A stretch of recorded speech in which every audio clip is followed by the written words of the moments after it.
आज 28 जनवरी को गुरुजी पंडित प्रदीप जी मिश्रा जी द्वारा वणी यमतमाल महाराष्ट्र में वाची जा रही श्री काशी शिव महापुराण की कथा के दूसरे दिन की कथा आज पूर्ण हो चुकी है। और आज की कथा में गुरुजी ने शिव महापुराण के एक बहुत ही विशेष उपाय और एक बहुत ही विशेष उपयोगी बात की जानकारी दिए हैं। गुरुजी ने बताया है कि अपने घर में कौन से शिवलिंग रखना चाहिए, कौन से शिवलिंग रखने का पुण्य, उसका फल आपको हजारों गुना प्राप्त होता है और वो आपके लिए शुभ होता है।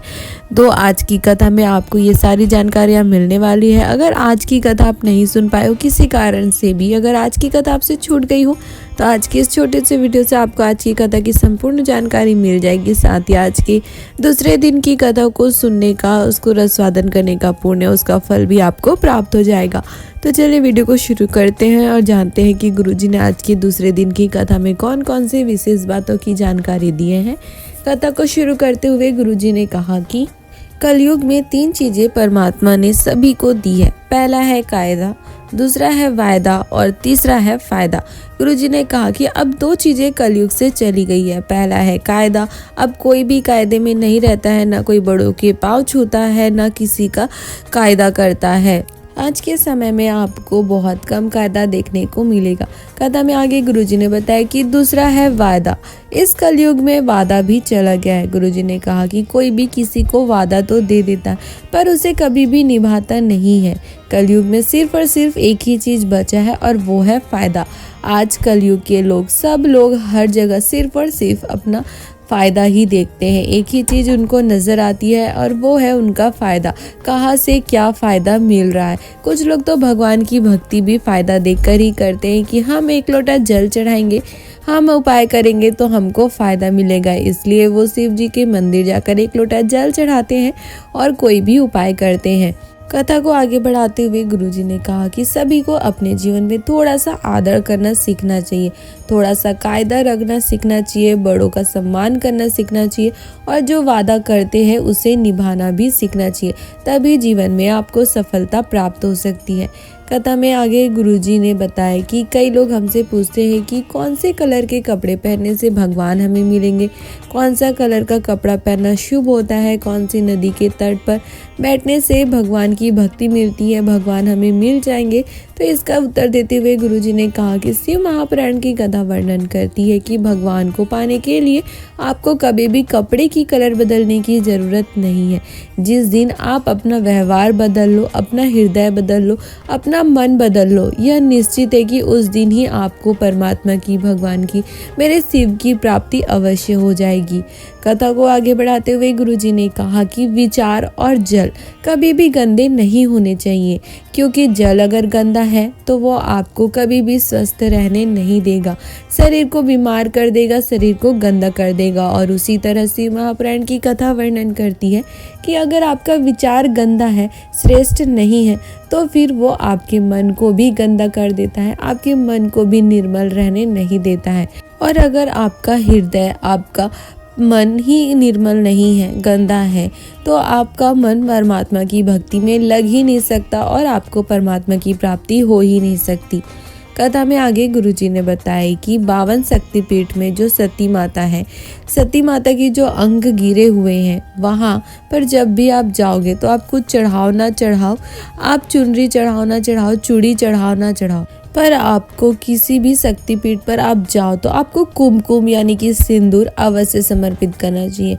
सती माता के शक्तिपीठ में शिव महापुराण की कथा में कुमकुम या सिंदूर चढ़ाने का बहुत ही अधिक विशेष महत्व होता है, उसका बहुत ही अधिक फल आपको प्राप्त होता है। कथा को आगे बढ़ाते हुए गुरुजी ने घर में रखे शिवलिंग से संबंधित विशेष जानकारी देते हुए बताया कि घरों में विशेषतः 2 प्रकार के शिवलिंग होते हैं।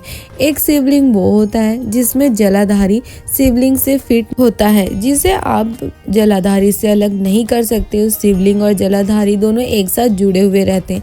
और वहीं दूसरा शिवलिंग वह होता है जिसमें जलाधारी से शिवलिंग फिट नहीं होता है, यानी कि शिवलिंग और जलाधारी दोनों अलग अलग होते हैं। जलाधारी के ऊपर में शिवलिंग अलग से रखा होता है।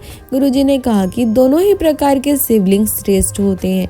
शिव महापुराण की कथा वर्णन करती है कि दोनों ही शिवलिंग में जल चढ़ाने का विशेष फल, उसका पुण्य आपको प्राप्त होता है। और दोनों ही प्रकार के शिवलिंग में एक बहुत ही बड़ा अंतर भी होता है।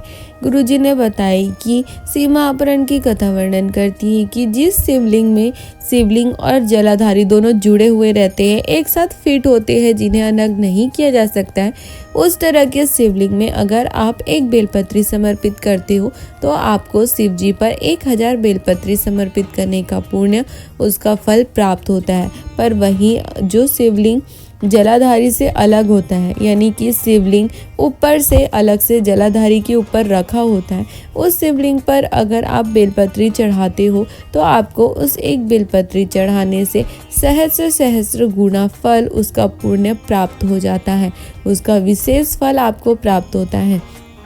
तो ये थी आज की कथा में गुरुजी द्वारा बताए गए शिव महापुराण के बहुत ही विशेष बातों की जानकारी। अब कथा के अंत में हम आपको गुरुजी द्वारा अपनी पुरानी कथा में बताए संकष्टी चतुर्थी, संकष्टी गणेश चतुर्थी को किए जाने वाले एक बहुत ही विशेष मनोकामना पूर्ति उपाय का वर्णन करेंगे, जो गुरुजी ने बताए हैं।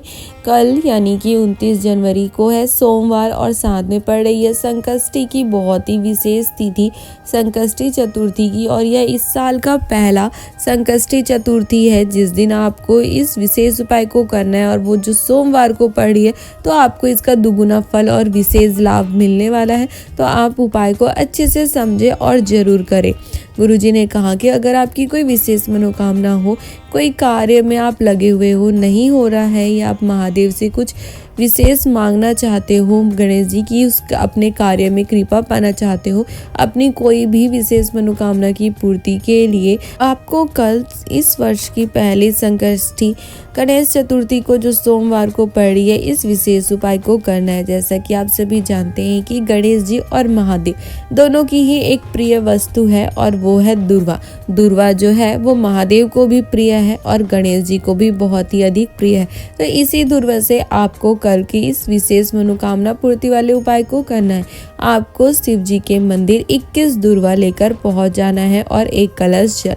शिव जी के मंदिर, ऐसे मंदिर में जाना है जहां पर आपको गणेश जी की भी मूर्ति मिले, गणेश जी भी वहां विराजमान हो। ऐसे शिव जी के मंदिर पहुंचकर शिव जी पर एक लोटा जल चढ़ाने के बाद आपको जो 21 दुर्वा आप लेकर गए हो, उसे गणेश जी को अपनी उस मनोकामना को कहते हुए, अपनी उस मनोकामना की पूर्ति के लिए निवेदन करते हुए, गणेश जी से महादेव के स्मरण करते हुए उसे समर्पित कर देना है। दुर्वा को आपको गणेश जी का जो टूटा हुआ दांत होता है उस तरफ आपको समर्पित करना है। गुरुजी ने कहा है कि मात्र संकष्टी चतुर्थी के दिन सोमवार को अगर आप इस विशेष उपाय को करते हो, गणेश जी को 21 दुर्वा समर्पित करते हो, तो यह निश्चित है कि आपके जीवन में ऐसी कोई भी मनोकामना नहीं है जो महादेव और गणेश जी की कृपा से पूरी नहीं होती है। मात्र एक हफ्ते में ही महादेव गणेश जी आपकी सारी मनोकामनाओं को पूरी कर देते हैं, आपके सारे कार्यों को सिद्ध कर देते हैं। बहुत ही विशेष और अचूक उपाय है। तो कल आप 29 जनवरी को संकष्टी चतुर्थी को सोमवार को इस विशेष उपाय को करने से बिल्कुल भी ना चूकें।